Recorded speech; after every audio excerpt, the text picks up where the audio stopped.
ちょ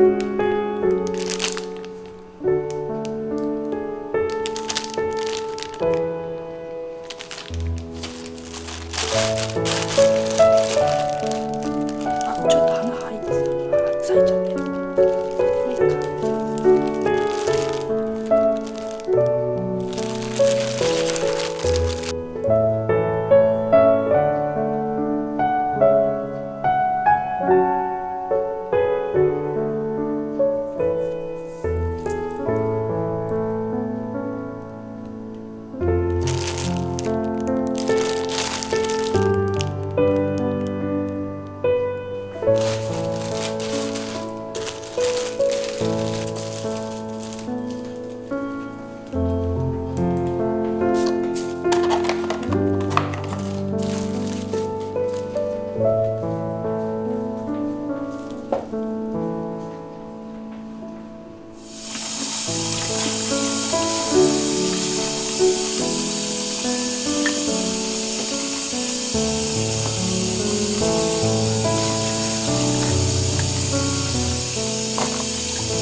はい、じゃあ乾杯。はい、お疲れ様。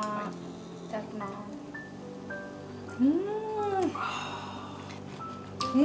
一個ずつ入ると味がまとまって美味しいよ。このままで美味しい。下のシーフードも美味しい。サラダも美味しい。味染みてんな。65度。柔らかいね。いいね。今日これ緑色の前菜だね。随所にこの甘酒がいい仕事してるね。甘酒ってすごくない？すごいね。砂糖使ってないのに米と米麹だけでさ、でもこれ言われないと分かんないね。あとこのニンニク塩麹のいい、すごくいい。癖になる味だな。ニンニクね、少し柔らかい感じ味付けになる。バーミキュラのフライパンって焼くだけで美味しいね。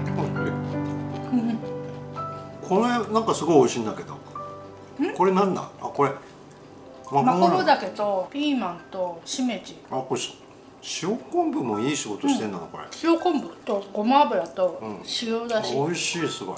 これさ、ほらプンタレッラじゃないのかな。柚子胡椒効いてる。これちょっと苦味がいいよね。大人の味だね。これどこれちょっと意外と刺激的な味じゃないの？う？柔らか柔らかいね。あ、美味しい。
はいじゃあ乾杯で乾す。杯。あ効く。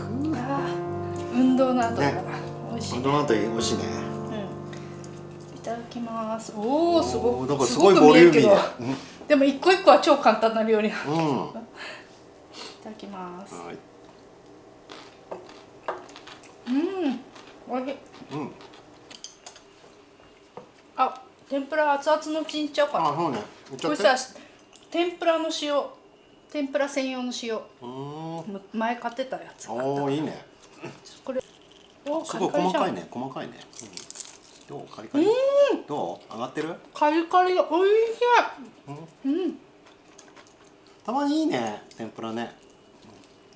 あ、美味しい。マジうまじゃない？マジうま。おいしい。美味しい。これ美味しいな。サクサク。サクサク。